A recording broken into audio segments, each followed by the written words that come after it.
Everything keeps changing.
nuclear space star.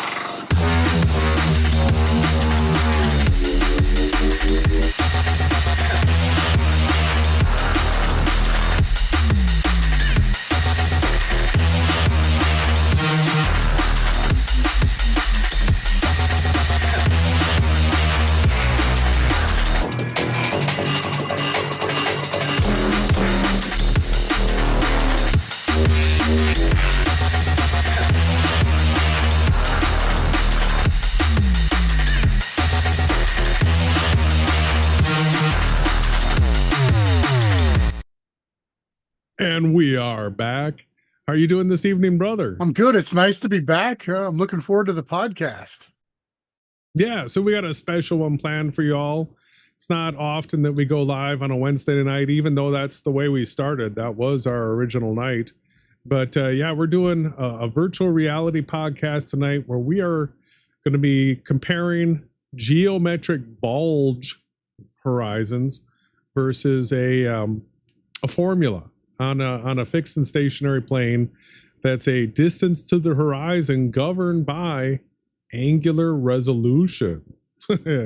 So yeah, we had somebody say in the chat, school's in session, and we are going to be going through making sure everybody understands what it is that this geometric horizon even is. I don't think most people even comprehend what they're supposed to believe. And once you see it put into practice what they expect you to believe, you're going to see it's ridiculous.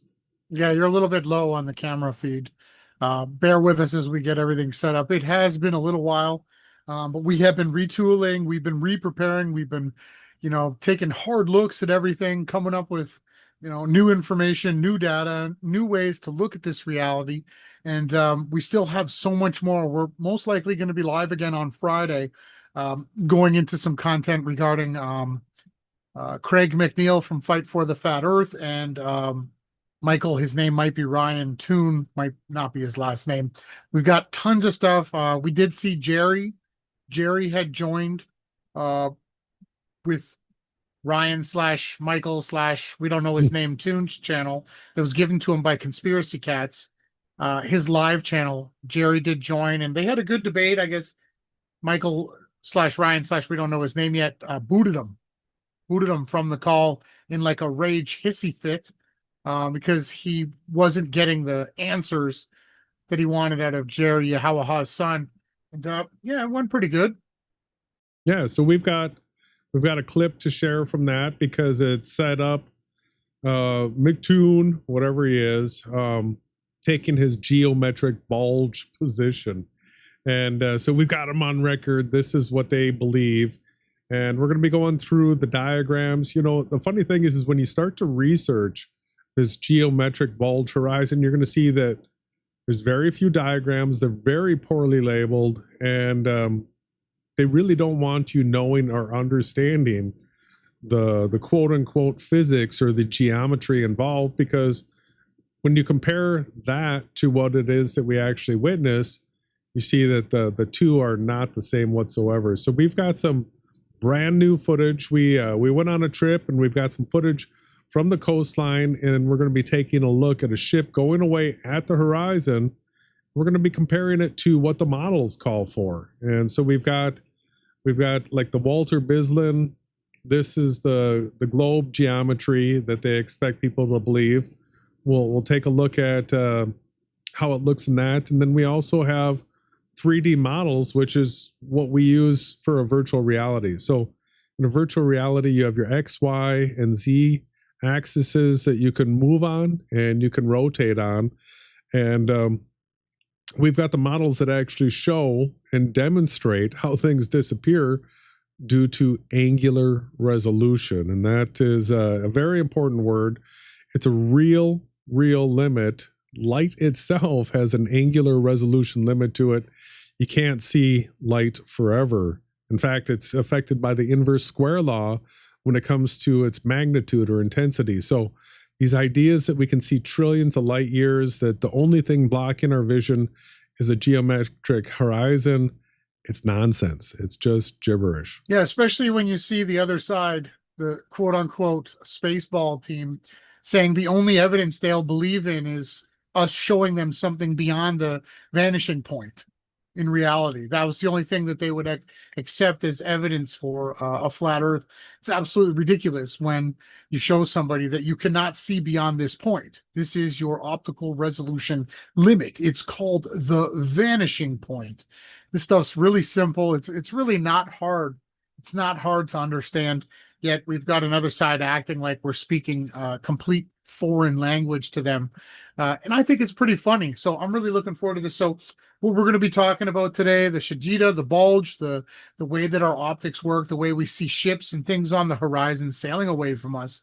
And what we want to understand and what we want to help other people understand in the purest, simplest form is on a flat plane, when an object sails away from you, it disappears from the bottom up due to the way that angular resolution works, the way that we see. Now, we can change, we can add, different optics to this measurement, but it'll always be the exact same. The height of the observer squared times 1.22459 gives us the distance to the cutoff point, which we call the vanishing point. Well, I'm pretty sure that is the term of the distance to our angular resolution. And this has nothing to do with a geometric curve in any shape, way, or form.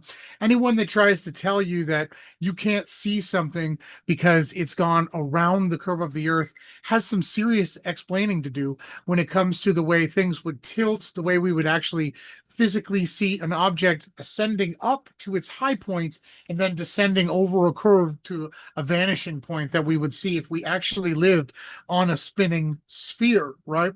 So I think tonight, Jason, you've prepared some great diagrams, modeling programs. This is something that we've been interested in for a very long time. I believe I went back to 2017 with the video that I titled The Vanishing Point, where I actually showed a ship at the angular resolution sailing away and exactly what it is that we should observe in those situations. So, and then you went and you've done what's called the Mall Angel video, and you can find this on Jason's channel. You just type in the Mall Angel video. You'll see how in not a very long stretch of hallway, right, in the mall, the model that Jason hired, her feet disappear. They go beyond the vanishing point or angular resolution limit. And that's the most important thing that we've been trying to say to people, is that these are the mechanics and properties of a flat stationary plane with the way that our eyes have been designed and programmed to actually visually see. And not only our eyes, but all of our optics that we use, cameras, drones, anything that has an eye that can accept light or take in images is going to have this exact same distance to the vanishing point or the optical resolution limit that we can see due to angular when we look into different things. And I think it's great that you're going to be able to show people with modeling, because I could sit up here with all kinds of words and try to explain it to you, but nothing gets as simple as actually looking at the modeling program. Yeah, so angular resolution is controlled by the diameter of the lens. So everything, your eyes and the camera, they have a lens. That is an aperture that allows light through it. And light itself has a wavelength to it, which means that when you get to a certain point, light itself no longer passes. And so we're not going to be spending a whole bunch of time on angular resolution tonight. We've covered that before. You can search it in the recent podcast, but we're going to be talking about this distance to the horizon, and we're going to be talking about the geometric bulge. So they're two totally different formulas, and in the way they are perceived through modeling, two different ways, and it's going to be up to y'all to decide which one it is that you think you are actually seeing and witnessing. And I want to preface this all by this. There's a bunch of people that have spoken out. Well, if Earth looks like it could be a ball and it's a virtual reality, then they say that the creator or God is this evil character for making it possible for Earth to be perceived as a ball.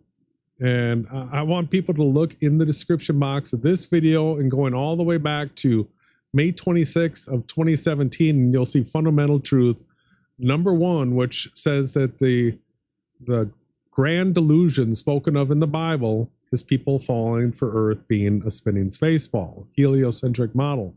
So that is the only explanation that people have been able to come up with for having some sort of explanation for existing without a creator. They said that everything came from nothing in a big bang, and that we're on spinning space balls, and that there is no creator.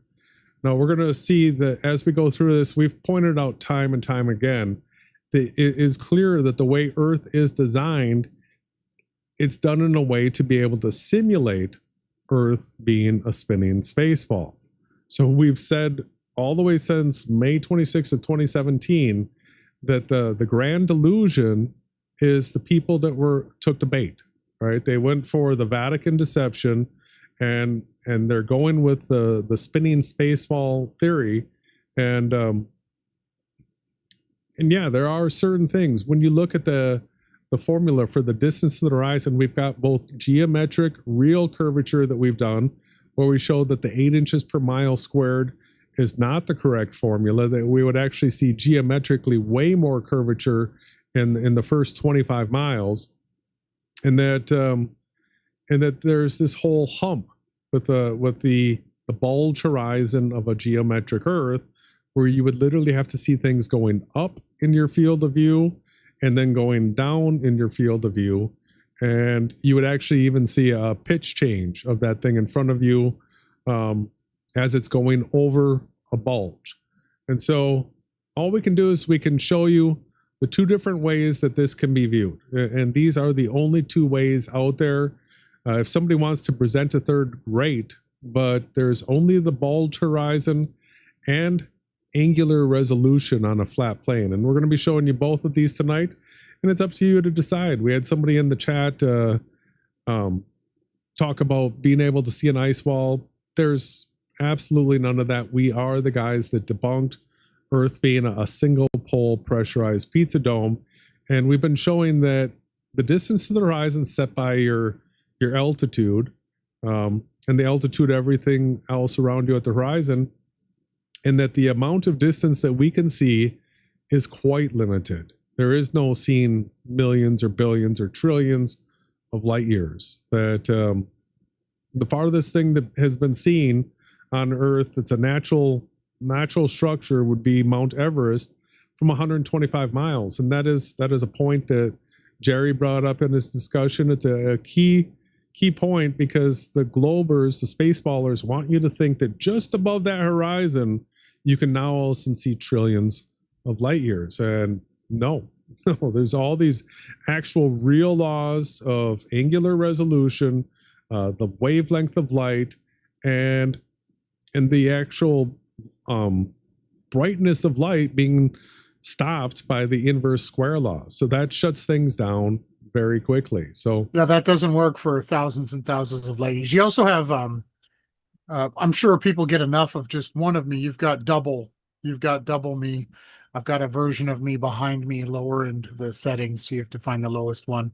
But absolutely, what people need to understand is this is the way that our reality was designed. So I'd like to tighten in a little bit more onto the language that we're using here when it comes to the way that the reality that we are all in right now was created. So it wasn't created in such a way that it wasn't designed to be a sphere. It was designed to be limitless. So I've talked about this many times. When you you do a study of, let's say, rats, and you put them in a small confined area, they generally stop mating, and they just drink the water, or if you offer them different choices where you give them, let's say, coffee, pop, and drugs, and you put these rats into a small area, they'll be more often to take the drugs, and then they just die off. But when you give the rats much larger areas to live in, you find that they start to breed, they start to become healthy, they start to become happy. So another parable of this could be also in what was it, Westworld. The Westworld civilizations kept murdering and killing everything inside of it. So the reality itself was created in such a way where we were able to be limitless, for our thoughts to form thoughts. And some people wanted to believe that everything came from nothing in a big bang, and that we're on a spinning, twirling space ball flying through, they call it spaceship Earth. And that's okay if that's what they want to believe. No one's allowed to tell someone you're not allowed to believe that. You can believe any lie that you want, right? But when it comes to experience, measurements, and actual things that we experience within this reality, those are going to be observations that we're going to be able to make and look at, just like the final experiment did with their 12 observations. And we're going to show how those are absolutely essential inside of a virtual reality with a fixed stationary flat plane reality. We're going to be going through this. This is just the beginning. We're going to be spending and exhausting a lot amount of time showing everybody how this virtual reality works and the reasons why they needed to have two poles in the celestials. The Book of Enoch explained that the earth itself was a fixed, flat, stationary plane. Sometimes the word firmament is used to talk about something solid, which would have been the ground, the earth, the land that rose up out of the seas and everything like that. And then we have the heavens, which revolve around us. Each one of us have a fixed distance to the luminaries where they actually revolve around each one of us. So you have two different versions of something that could be looked at as a new interpretation of how reality works, a flat plane with a hemisphere over it, where the bottom side is when the luminaries, the sun and the moon, rise and set from the ground into below the horizon, the way that it's spoken of in the Book of Enoch. And what you could completely start to verify and understand is you can't have a single pole version of reality. You can't navigate.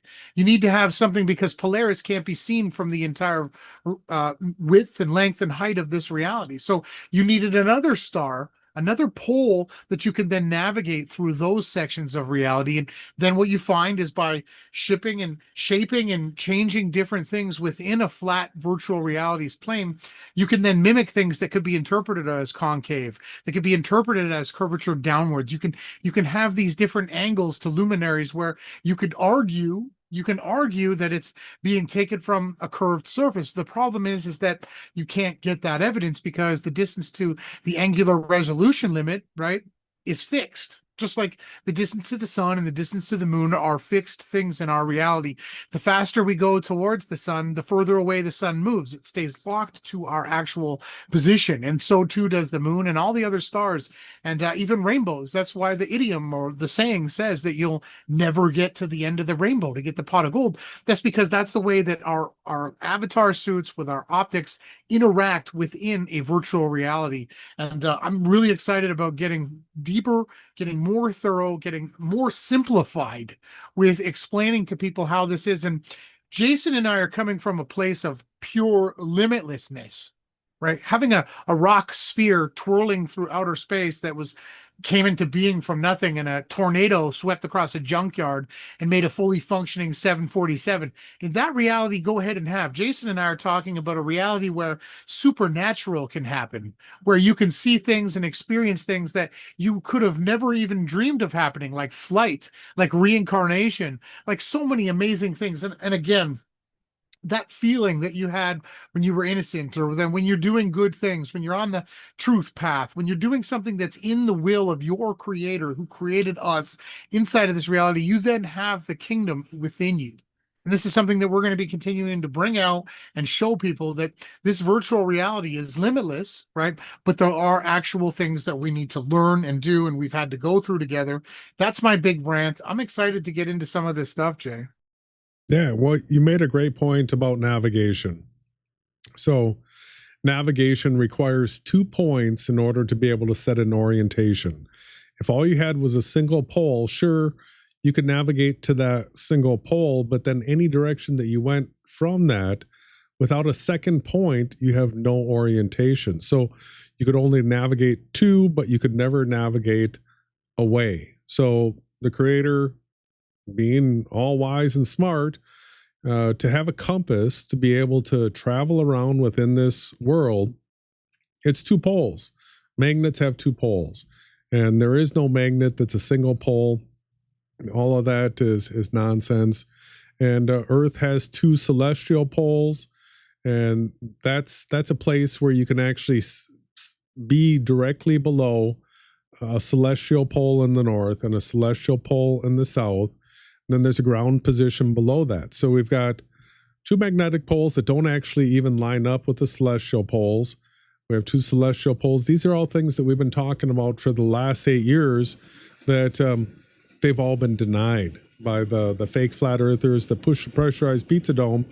But fortunately, the final false dichotomy, it sort of settled that for anybody with common sense, the Earth does have two poles. Now, we're going to continue to show that the path of the luminaries, like the sun and the moon, where they're doing these horizontal circles, that does not match the heliocentric model whatsoever and is a debunk of heliocentrism. So everybody wake up. Earth's not a spinning space ball. It is a virtual reality built on a fixed and stationary plane. So do you want to see how we can actually get a distance to the horizon? I'd love to do that, but I think we should have a song break first. All right, let's do it.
Searching for the afterlife. To know, not to know. I don't wanna spend another moment searching for the afterlife. To know, not to know. In the stillest secret, when I try to reach it,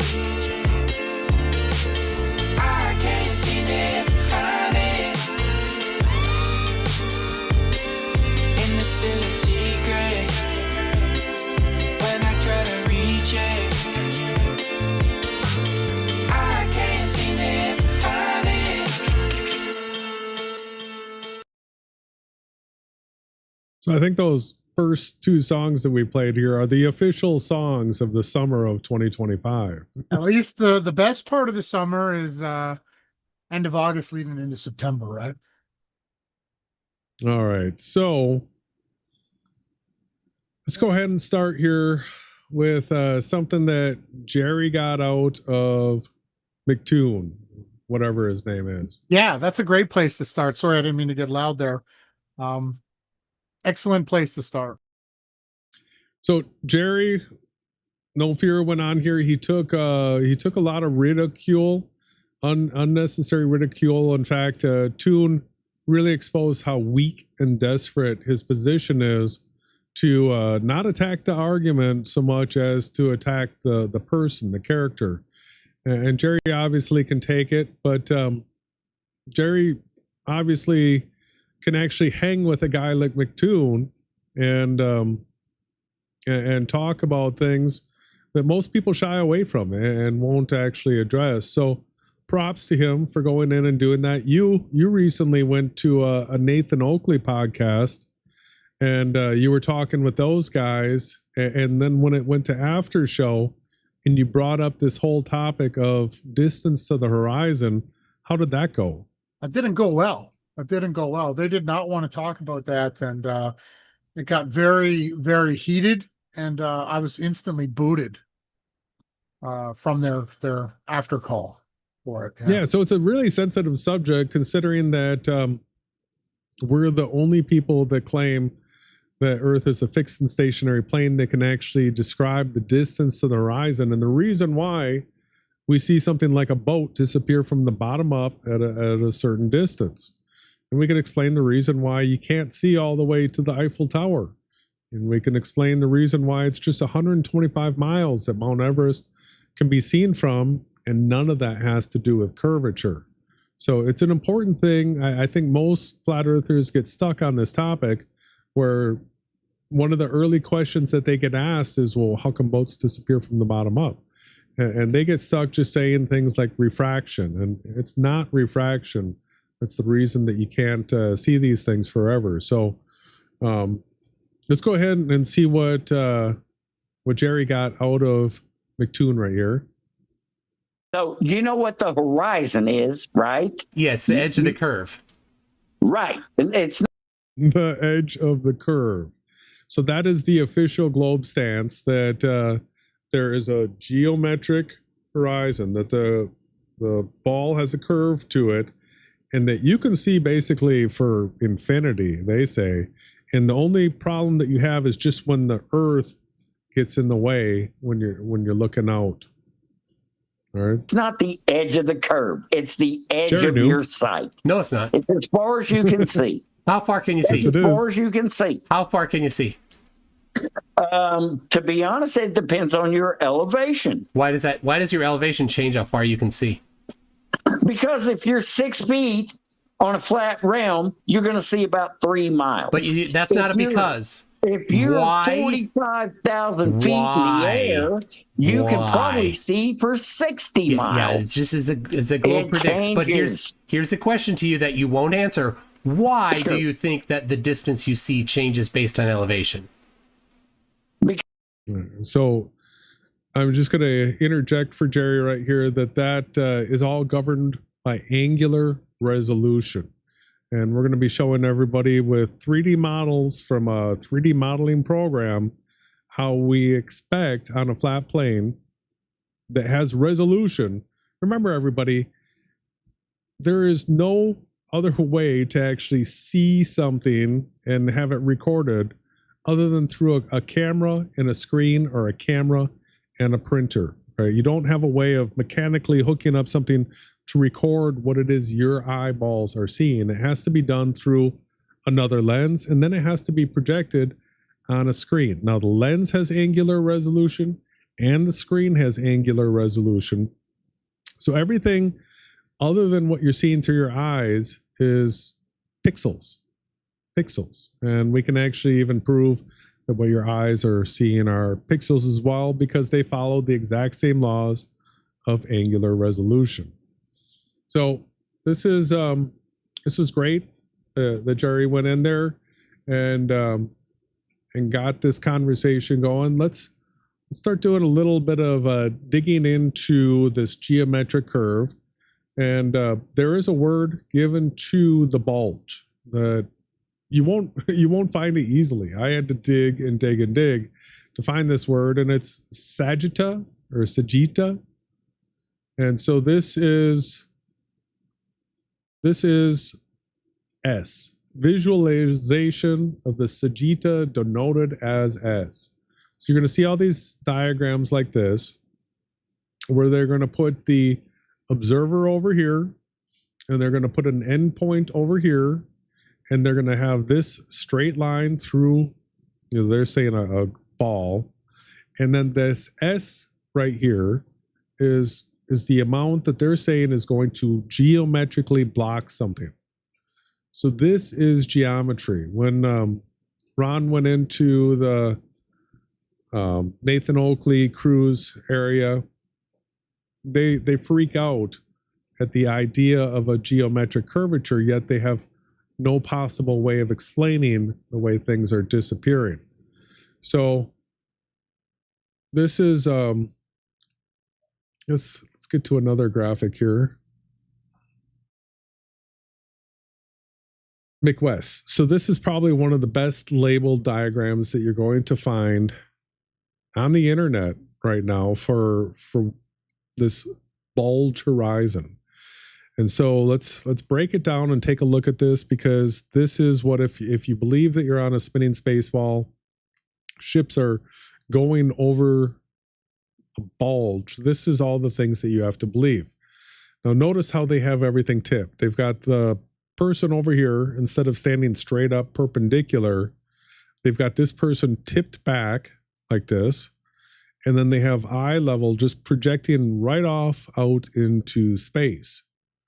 And then they call this green line here the horizon dip, where they take this from eye level, which we would expect to be level, but no, they have you just pointed off into space. And then this green line here, they're calculating a sagitta, which is this distance from this line right here up to this curved line right here. So they have the formulas for being able to calculate this distance right here. And then they say that everything, every boat, all those things that are disappearing from the bottom up as they go away from you, that the entire time, the first half of the trip, the very first half of the trip, the whole time it was going up, up, up, up, up, up, up, up, up, up, until it's gotten to its highest point halfway out here. Okay. Let's slow this down a bit here. Yeah. Nobody in the flat earth community has really quite broken it down yet, right? I don't know if this can come closer. You guys can hear me. So what you're explaining and showing here with this McWest crookedly angled, doesn't put the observer on the top of a sphere diagram, is that they have the observer, and he's his tangent, right, is at that angle away from there's middle this point. plumb line over here, right? Plumb line there, right? Then we have the horizon dip, which is the actual eye line to what would be a horizon. That's what we would actually see if we lived on a sphere. But what we have is eye line up into outer space, and then they've got a measurement there in blue, the beginning of the dotted line. They're showing you the different measurements that they spit out in the calculator parameters above and below this diagram. This is an interacting program. So now what we have is the sagitta, right? The distance to they're calling bulge. So if we lived on a sphere with a radius of 3959, and there was a bulge to the way that we would witness reality, when ships, boats, planes, or anything in our vision or our circle of sight would leave our actual angular resolution, we would see the objects, planes, towers, buildings rise into the air, meeting a apex point that is labeled the sagitta or sagitta. Right at that point there, they're calling the bulge. And then furthermore, the object, sailboat or building, would then begin to lean away from us as it went beyond the vanishing point of the geometrical physical curve horizon. Absolutely. And so I do have a way to represent that. So this is the McWest version of this. I want to show people another version. This is the Walter Bislin version, where we go down here and he's got basically the same type of graphic. Right, but this time at least the person is standing perpendicular. Right, He's got a level. He's not like leaned back, like looking into outer space like this. Falling backwards on the spinning sphere Earth. No, he's got it plumb and actually vertically aligned correctly. So on here, the top of the sphere as well, everybody.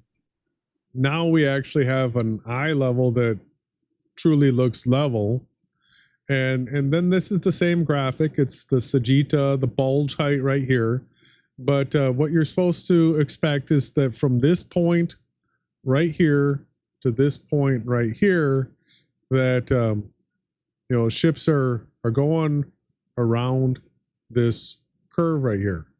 Now notice that with your eye right here, the horizon's way down, way down. Now we understand why McWest wanted to tilt it a little bit like this, because we don't look way down to a horizon. The horizon comes up to our eye level, right? So they're trying to cover it by tilting it back in this diagram.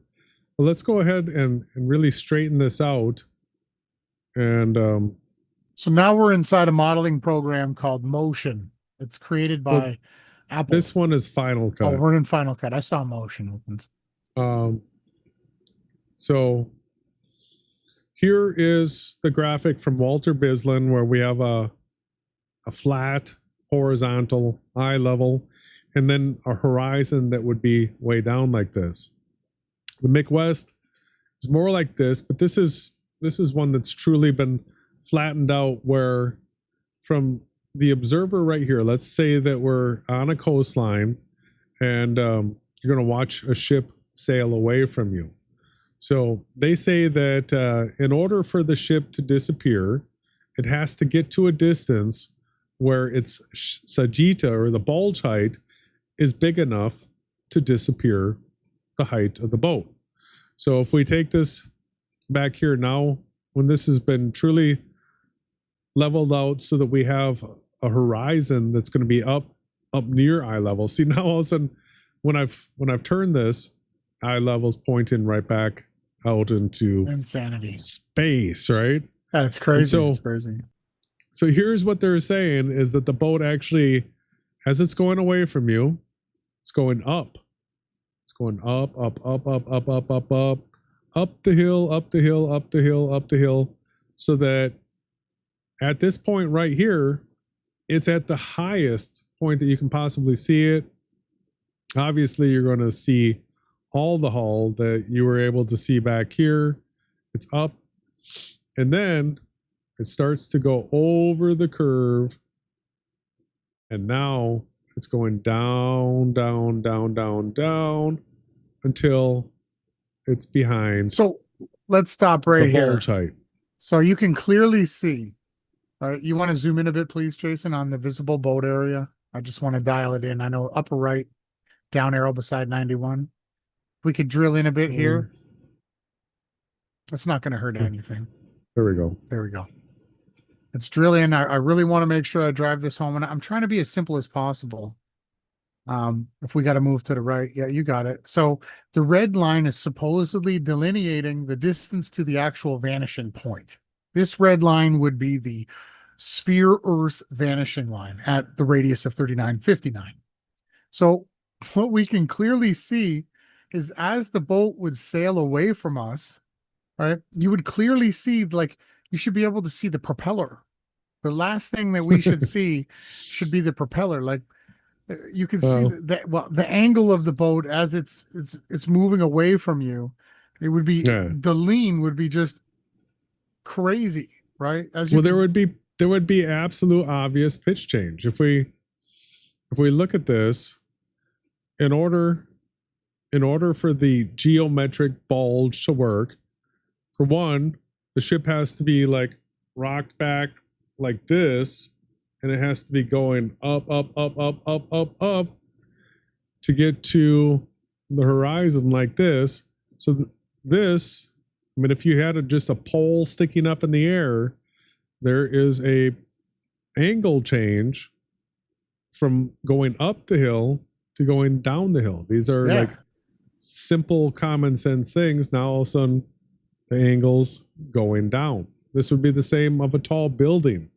If we were to go up in a hot air balloon and just stay stationary as Earth was spinning, right, we would see tall buildings come into view, pitched towards us, and then they would go plumb at the horizon, and then they would be pitched away. This is simply shown through 3D modeling.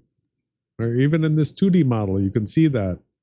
So we can demonstrate this over and over and over, that the way, if there actually was a bulge horizon and things were going up it, that they would be changing pitches. Yeah, but it's something we've been talking about for almost a full decade, right?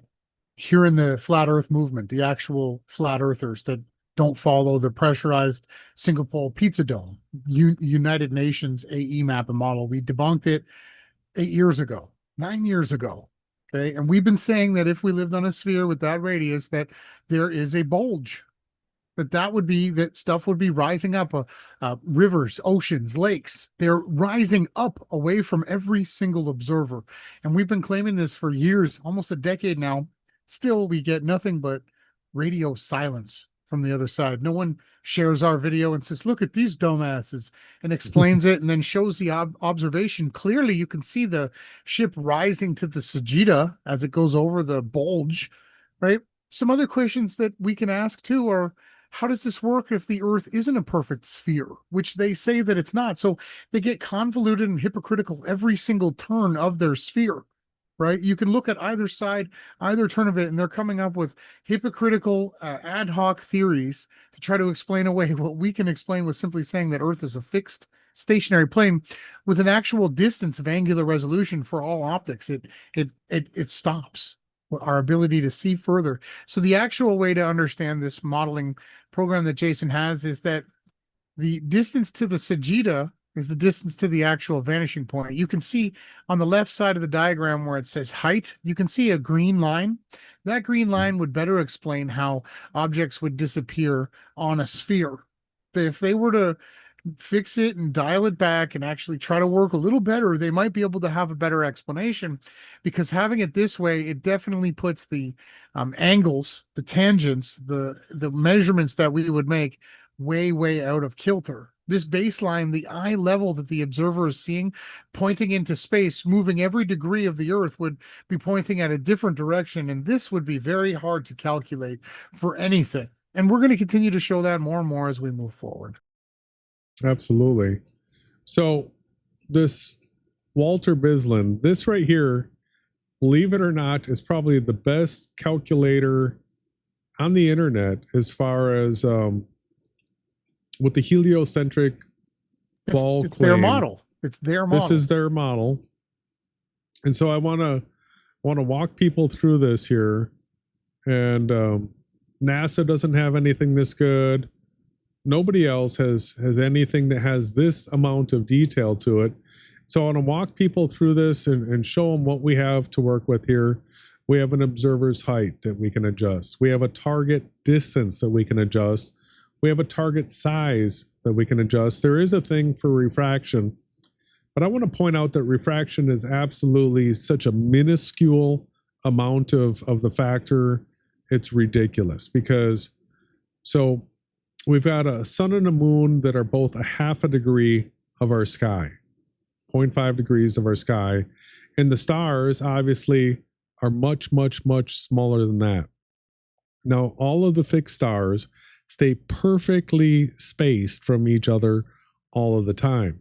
So if there was all this great refraction, what we would see is the stars, the distance from each other varying, but we don't. The only thing that we have is at the horizon when the stars are rising and setting, we take it to just be the lights in the sky, the ambient light pollution that we have that makes this hard to see them. But the truth is they're really not that visible until they get a little bit of distance up in the sky. And that's the the gray zone that people freak out and say refraction, refraction, refraction. And this is the fake flat earthers and the globers use this refraction number to try to obscure things. And the truth is refraction does not play a large part whatsoever.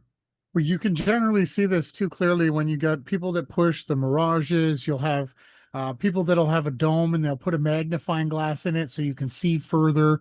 They'll do all these type of optical illusions, but when you actually go out with the camera and physically measure, what you'll find is a jello effect on certain things. It'll be blurry, it'll be a little loomy, a little lowered, it'll sink and rise, and these things vary slightly, but generally they still fall perfectly within the distance to our angular resolution. So I want to point out another feature that they have here. So that feature is the zoom, and they have it at 3,000 millimeters right now. That is the focal length optically of the P1000. It's an incredible amount of zoom. The human eye, what you're used to seeing, is like 50 millimeters. So I want to scroll like this so that you can see this thing out here. The difference between a 3,000 millimeter focal length and a 50. Let me take this back here to, you can't see the slider, but now we are down to 50. All right, so this is what it would look like from the human eye, the way we're set up right now. And then if we were to zoom in with a P1000, we would get this view right there. All right, so now you can do some good comparisons from human eye to being able to zoom in on things. So just to add to that, yeah, what a lot of the fake flat earthers did was, because of this vision optic feature of the way the virtual reality works, where you have your eye optics and you can only see so far, but the objects, boats, planes, they're still within your visual circle of sight. And then when you take a device like a camera that you can then change your resolution, you can then change different aspects of the optics, you can then zoom in, right? And you can then see more. That doesn't mean that you're seeing beyond a geometric curve or further over a flat plane. The distance to the vanishing point always stays fixed, dependent on your altitude above sea level. All right, so this is, let's go ahead and bring this back to 50 millimeters, like we're looking at this with our eyes instead of the P1000. And so we've got a target object that's 50 foot tall, and this is at a distance of 7.45 miles right here for an observer that's 6 foot tall. Now, if we adjust the distance here, you're going to see they're doing what we were just showing. They have this going up a curve. If you look at all these lines around here, the grid spacing. So they've got this grid every 0.06 miles right here, and they have it coming up, up, up, up, up, and then it's going to go down. Right, so it goes up, up, up, up, up, up, up, up to the top, and then it goes over the Sagitta and leans away like that. Then heads down. We've never witnessed that. That's things on a small scale. Now let's go ahead and show people like what this would look like from an airplane. So let's get up to, let's say, about 35,000 feet, right around there. Now we're going to need a larger target size. Let's go with the Burj Khalifa. That's, I think, 2,100 feet. So this is something that, you know, you should be able to see from an airplane. So here we are. We're up at our 35,000 feet. And right now we're at zero distance, so we can't see it. So we have to get away from our Burj Khalifa here. And so now here it is down here. It's going to be going up, up, up, up, up, up, up, up, up, up, up, up. it gets to its highest point here, and then it goes down and around the curve. Oh man, that's hilarious. Can you make it larger? Make it larger again so Yeah. people can see how that works. There we go. Let's make it nice and big like this. And so now notice that they don't actually have this thing tilting the Towards way it us. would. So they have it on like a cylinder. They have curvature forwards and backwards, but they say that the curvature left and right is like nothing. Right? That's crazy. They totally deny curvature left and right. So they say left right drop angle 0.19% to the left and right, but forwards and backwards, they expect you to believe that this would just go like this. I need an observation where, like, if they could paint these E's on a really tall ship and sail away Yeah. and show us how it leans away like that, that would be great. I would love to see that observation. The sad thing is, the good thing is, I guess, is they can't, because this isn't observable in reality. Look at where our eye level is. Now, of course, we're in an airplane at 35,000 feet. So let's bring this back down here to 6 foot observer. They say that eye levels here. So notice on a Spaceball, the moment you go up in height, the horizon would be dropping all around you, everywhere in 360 degrees. This idea that there's no left and right curvature, but only forwards and backwards curvature is an absurdity. And the other thing is that the moment, if like you're in an elevator at a building that's on the outside, the moment you start going up, you would see the horizon dropping and going down all around you. If you went up in a hot air balloon, you would immediately see the horizon dropping immediately. And this right here proves it. We can do it with 3D modeling. With this 2D graphic, you Look at it see drop. the same man. thing. Wow. Yeah. You can see on the right side, they've got the curvature on the side axis now showing. See it there on Yeah. the right? But look at the way things, they would have to go up the curve, and then go over the bulge, and then start being disappeared like this. So let's go ahead and do a sort of a typical type example. We'll put an observer on the coastline. We'll give them a 6 foot high observation. Typical ship, like a cruise ship, might be about 250 feet tall. So let's get to 250 feet here. And so we'll have to bring our target distance in. So tell me, everybody, is this what you see when you go to the coastline and you watch a ship going away from you? Does it go like this? Up, up, up, up, up, up, up, up, up, up, up, like that, and then start coming down like that? No way. No way. No way. So now let's talk about this Sagitta. They actually have a measurement for it here. And so the bulge height, I just want to be really clear that in geometric horizons, in order to hide a 250 foot tall ship, you need to have a Sagitta of 250 feet or more. All right, so the first half of the trip is, in this type of geometry, is the ship going up, up, up, up, up.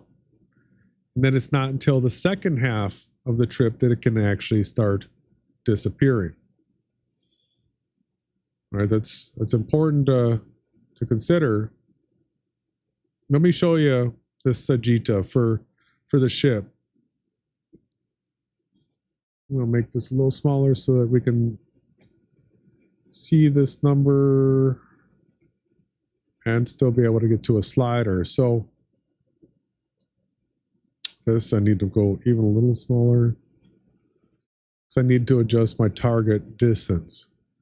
And so you can see right now that the Sagitta is 0 because we're at a target distance of 0. And as I start scrolling this out here, you're going to see this Sagitta bulge beginning to grow. And it's not until we're at 2.46 miles that we have 1 foot of bulge beginning. And then the number that we're looking for, because we're trying to hide a ship that's 250 feet tall, is we get here.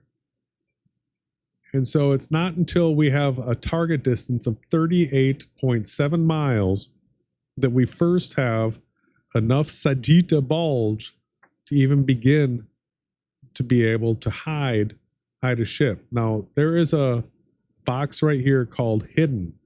And this right here is just part of the Spaceballers PSYOP, where what they've done is they put a formula here that mimics the distance to the horizon calculation. So this right here, you can't be hiding 850 feet of a ship when the bulge is only 250 feet. Do you get that? Like, how could you hide something that's 850 feet hidden when there's only 250 feet of Sagitta? The Sagitta is this bulge height. It just doesn't. This is a PSYOP number right here that you can just throw it out. This right here is the Sagitta, and you can see that the ship, a 250 foot tall ship, it's not until 38.7 miles that there would be enough of this bulge to hide it. So half of that distance, or what it is, 17, 18 miles right here, the ship had to have been going up and then down. So like anybody that's followed a ship out of port, when it's getting 17 miles out, it's not at its highest point, its most visible point, right? It's been disappearing and shrinking in size the whole and entire time. So 17 miles out like this, you don't have this big, beautiful ship sitting on the top of a mound of water and then going down away like this. And we actually filmed this. We filmed this real recently. So let's go ahead and take a look at real footage of a ship going away from you. And Probably want to mute it. it is muted. So here's the first zoom in, trying to get a focus on it. So this is with the P1000, and the ship is already getting out near the horizon. All right, the horizon's not fully extended behind the ship anymore, but we can still see would be the majority of the hull. All right, and you can see the shipping containers on it. And it's amazing how when you're this zoomed out with that 3,000 millimeter zoom, that just the slightest vibration, we're on a concrete balcony and still just the slightest little bit of wind or movement creates this type of vibration because of the amount of zoom that you have. If we go back to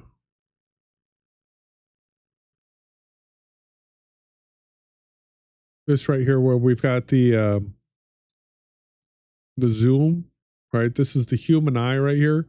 That gives you a diagonal field of view of 46 degrees. But when you zoom this out to 3,000 millimeters, It'd probably be more like 2,800. You always have to bring it back a bit.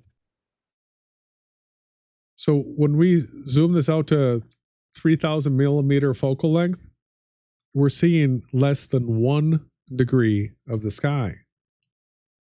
Less than 1 degree of the sky. So this focal length changes as you change your zoom. So this zooming is just narrowing your focal length, narrowing it until you get down to here. You're looking at just less than 1 degree of the sky. If this was 0.5, that would, the whole sun would be filling the entire viewfinder.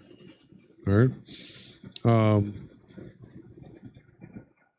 Look at these left-right drop angles. They have zero drop to the left or right, but to the front and back, they expect you to believe that, this 250-foot ship got hidden behind a bulge. Let's go back to the footage.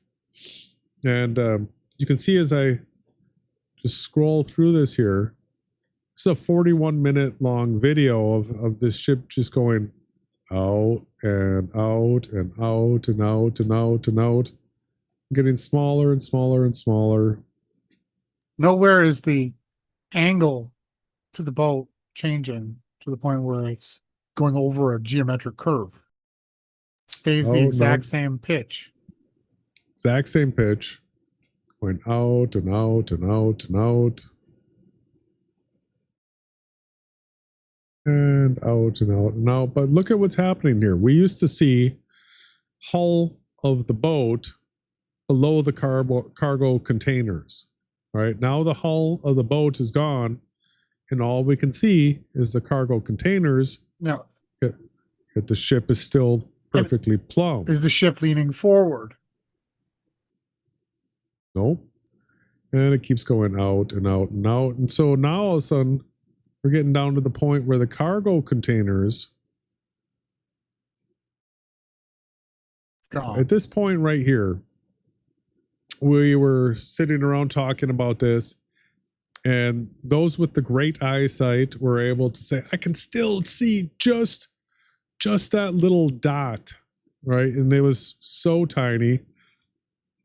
Even me with my glasses on, I really could not make this out anymore. Yet there's still a few pixels that were visible that the Nikon P1000 was able to zoom in on. And while the hull of the ship, the cargo of the ship is gone, here's still the control tower of the ship, still perfectly plumb, and just continuing to get lower and lower and lower on the horizon until it's basically too hard to track anymore, because this is all you could see. And then there's the bright light, and you're trying to focus and look through, look at a screen to be able to see if it's there anymore. And it became so hard to track that finally gave up on it right about here, because look at what we had going on with the sun. So this was at sunset. It wasn't going to be long until it was dark. Tracked it for over 40 minutes, going from it was pixelating out. The full hull of the ship to just that mast part left, and turn around, and of course we had clouds behind the sun taking place as the sun was coming down, getting ready to set. So In our local website. We got some really amazing footage of that we'll save for another podcast. Another time. Should we do a song break? And then we'll get back into the final quarter? Absolutely. You wanna be the man, you wanna be the king, and coast and signet rings. You want it all, you need it all. Stitched up by Savile Row, undressed by hired love. You want the world to know how far you sit above. Off the streets and beaches that crowd the streets of where you live. You give yourself away 'cause you believe value is equal to what you pay. You'll get away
We are back.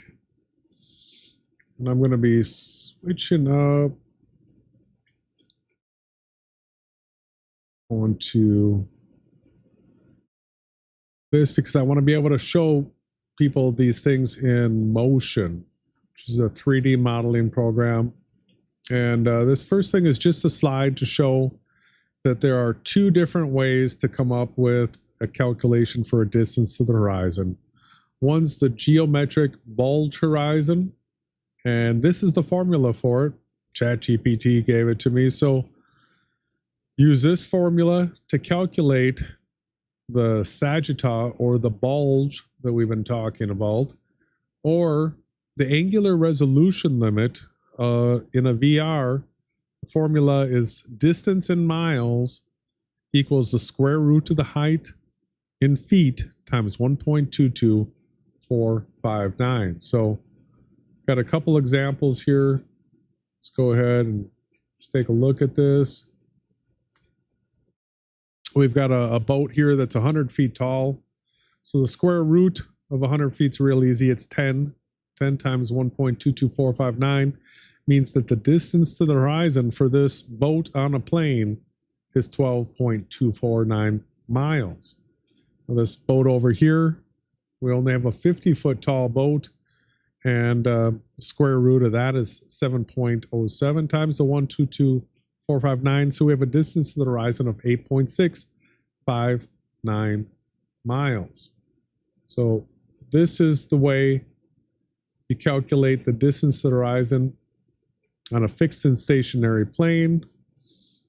This is the way you calculate the distance to the horizon if you think you're on a spinning space ball. Now, the crazy thing is you're going to come up with similar numbers. Not exactly the same, but similar numbers. Now, there's certain areas where the formula is more accurate and then other areas where it's less accurate. But right here, what we have is a model that we're going to be able to play with. It's going to show us how this all works on a fixed and stationary plane. So oh, shouldn't have done that. That's the boat. I got to bring my camera down. Here I've got a model where, bring this back. I've got the two boats next to each other, and I want to make this as big as I can for us to see.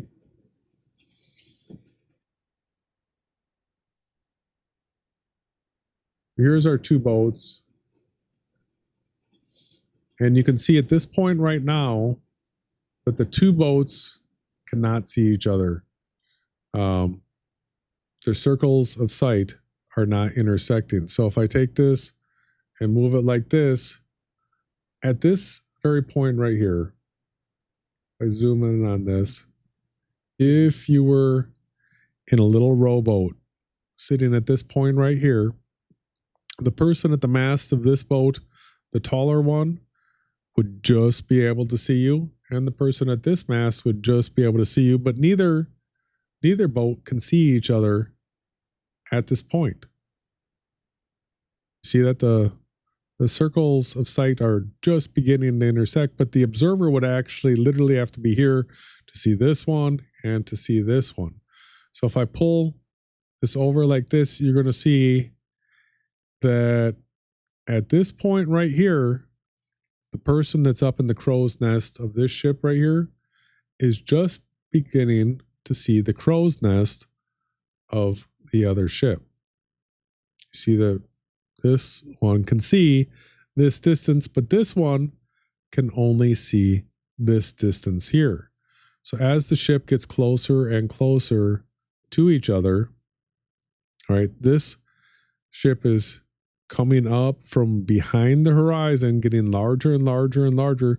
This ship still can't see this one, right? It's not until you get to this point right here, the taller ship can clearly see all of this ship. It's fully inside the circle of sight, yet this ship is just getting to the point right here where the person up in the crow's nest is just beginning to see this crow's nest over here. So you could imagine that in a time of war, when you were having wars at sea, having a taller, larger mast would really give you an advantage on a flat, stationary plane. And if we look into the halls of time and read the transcripts of said boat battles, we're probably going to see the ones that had the tallest mast won the most victories. Now, don't quote me on it. I'm just showing that this aligns with what we see here in this modeling program.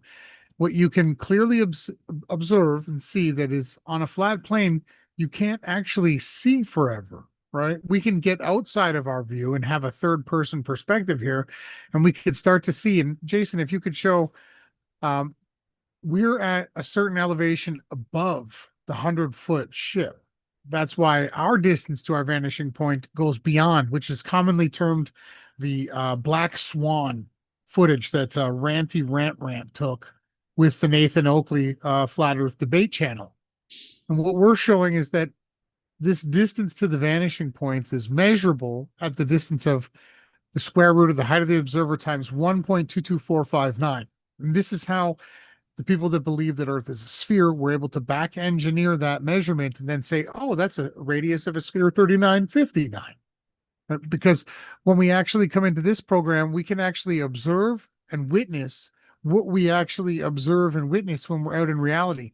Have you ever asked yourself, this is the end of my rant, why is it that when we rise in elevation, right, in reality, in the daytime, everything becomes pitch black?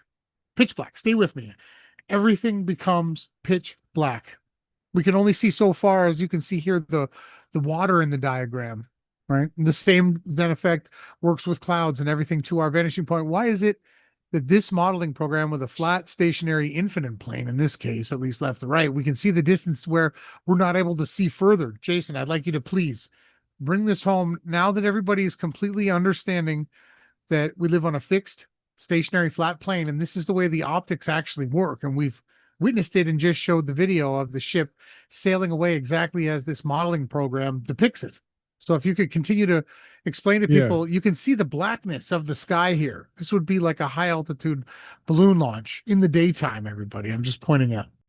Yeah, so we've got a position here with the camera right now where we're about the same height as that crow's nest that's 100 feet there. And we're watching the smaller ship go away from us. And I want everybody to pay attention to what's going to take place right here, where now all of a sudden we see that circle of sight shrinking, going down and disappearing. And that all happened on a flat plane.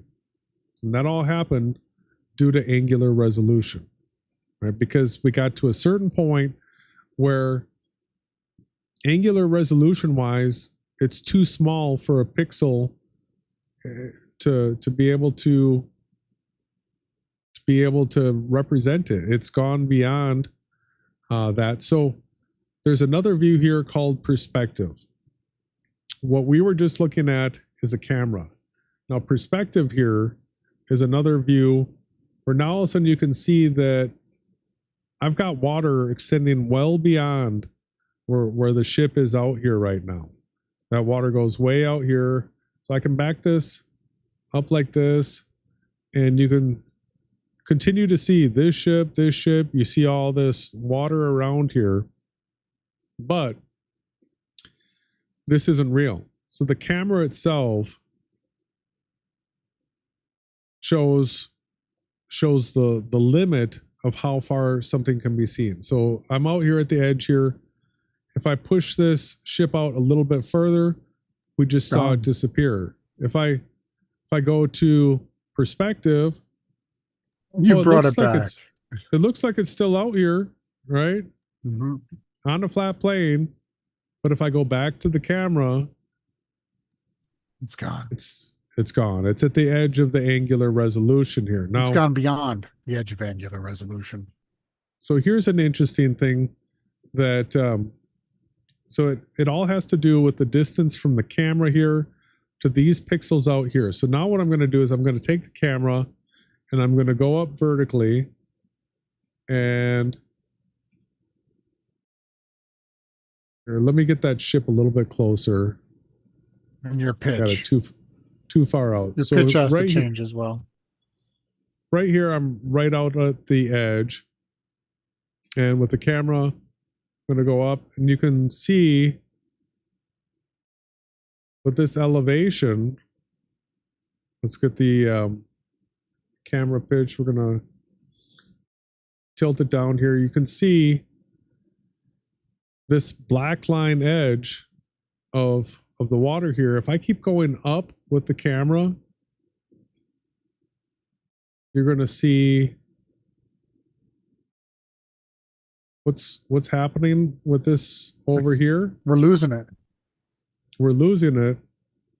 Okay. I'm just going to go up with the camera more, going up, and It's gone. it's gone. So by raising the elevation of the camera here, I've gotten to a point where the camera is now too far away from this object for it to be rendered. Vertically. I can come back. Vertically. I can come back down with the camera, and look, It comes back into view. there's our ship right there because we got close enough again. So I've got a vertical height here that's determining whether or not it's renderable, and then I have its distance away where if I move it like this, it can go. And But this right here has to do with resolution. This is all being done on a perfectly flat plane. And you can put this up to high altitude balloon footage. You can put this up to any observation that's ever been taken. And it actually does align. The horizon is flat. It is fixed. And this is the way that we see. So, generally we ask the globe earthers, show us a picture of all of Earth, right? Show us a picture. Show us the greatest distance photography that you have. We'd like to see, if we live on this sphere, right, and we're able to travel to the moon, you should be able to have amazing photography of this Earth, especially being on the moon. They should have had telescopes and cameras pointed at Earth for the last 50 years. Yet we don't have any footage from said quote, photography equipment that they put on the moon. And what you start to understand is what Jason's showing is how we're able to see the world. And what they do is they take something that can fly in the air, like a drone or a glider that has solar power and other ways of keeping itself propelling forward. It doesn't need much when it's up there. And they just photograph what they can actually see. And everything that they can see is broken into what Jason has on the screen, these small sections of reality. And you have to go to the certain height, and you have to go to the certain depth. Then you get the best ribbon of the flat plane. And then that gets put and stitched into different projection systems. And this is how reality works. Yeah, so this is circles of sight on a flat plane. You can clearly see that there's an angular resolution limit where even though I'm not changing, the ship's not going around a curve, it's not being hidden by curvature geometry. This horizon out here is near eye level, right? But we've also demonstrated that as you do go up in elevation, that it won't stay perfectly at eye level. Let me just show people with this perspective view that so you can sort of see this haze here. What the computer is trying to do is simulate like an infinite horizon, but computers can't do anything infinite. That would sort of be the end of them.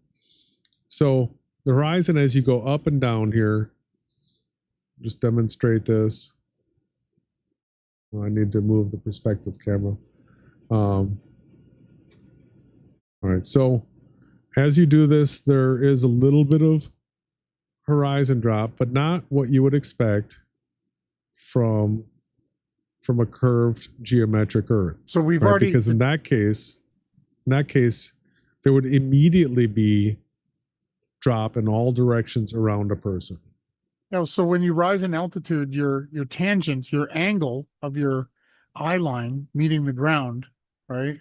It enlarges the higher you go. So there is a slight drop due to the way that we optically see. It's very simple, very simple. Here's rising in elevation.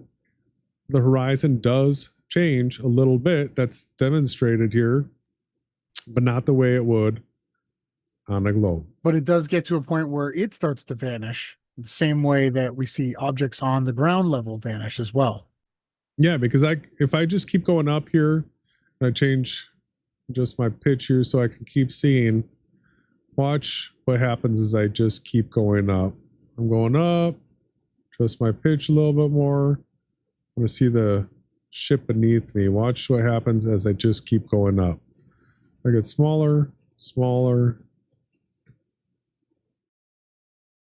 And this is the mind bender. What just happened? That was the end of being able to see You went too high. the ground. Can't see the ground anymore.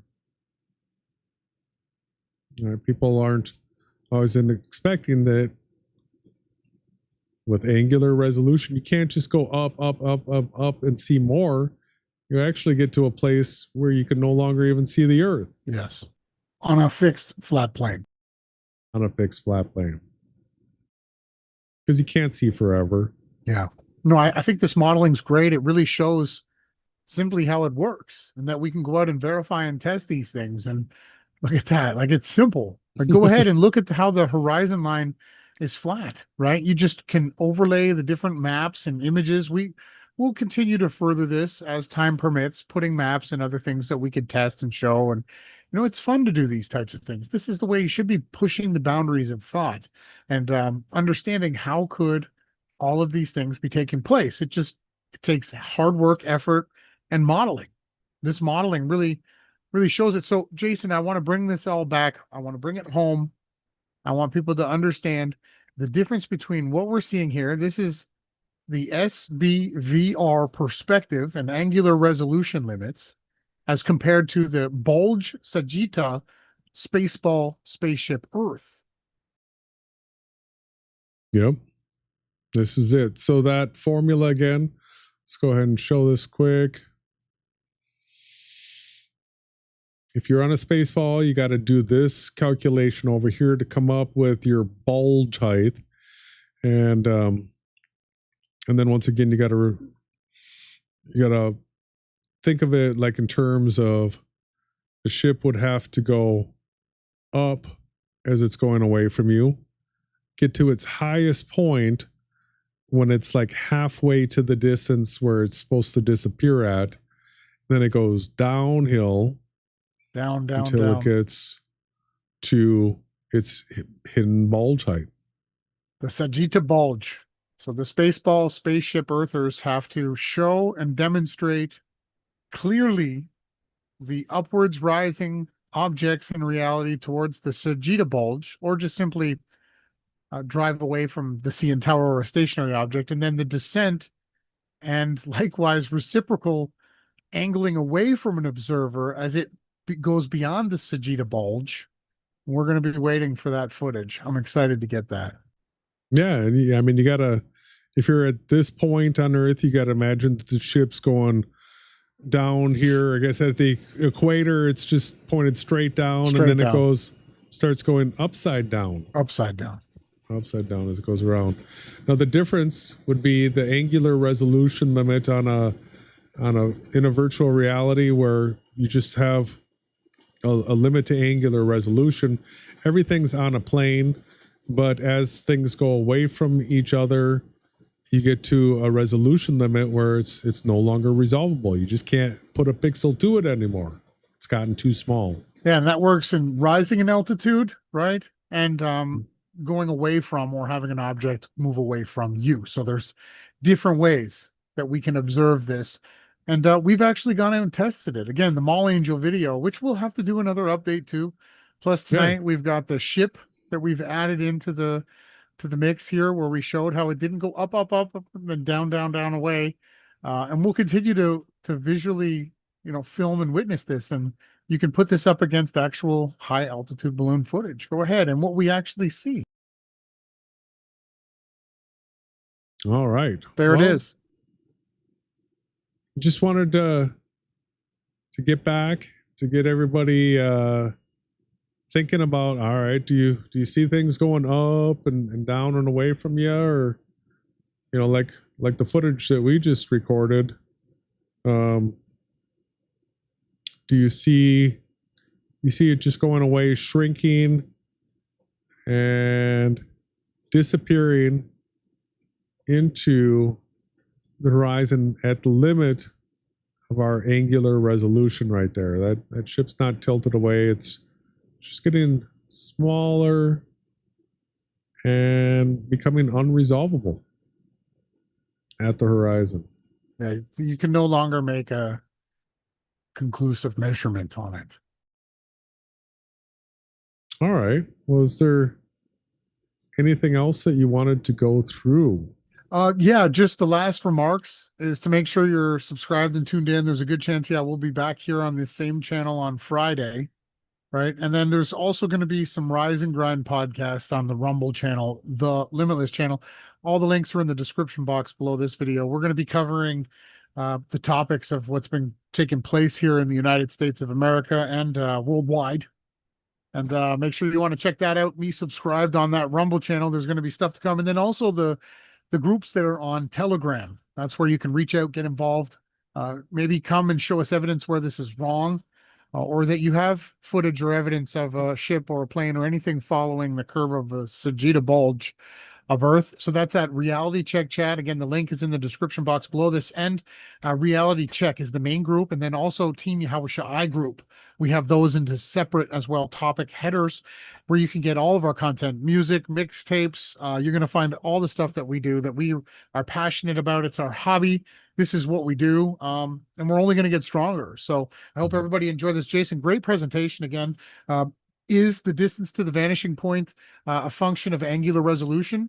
You on the other side of the screen as the SBVR virtual model claims? Or is it more likely that you're seeing Sagitta bulge curve horizons blocking things as they move away from you? Jason, you put forth the evidence. It's on to the observer to make up their mind of what they see. All right. Well, where's the only place people are going to get this content, brother? Only on the Yahawashai News Networks. How you doing?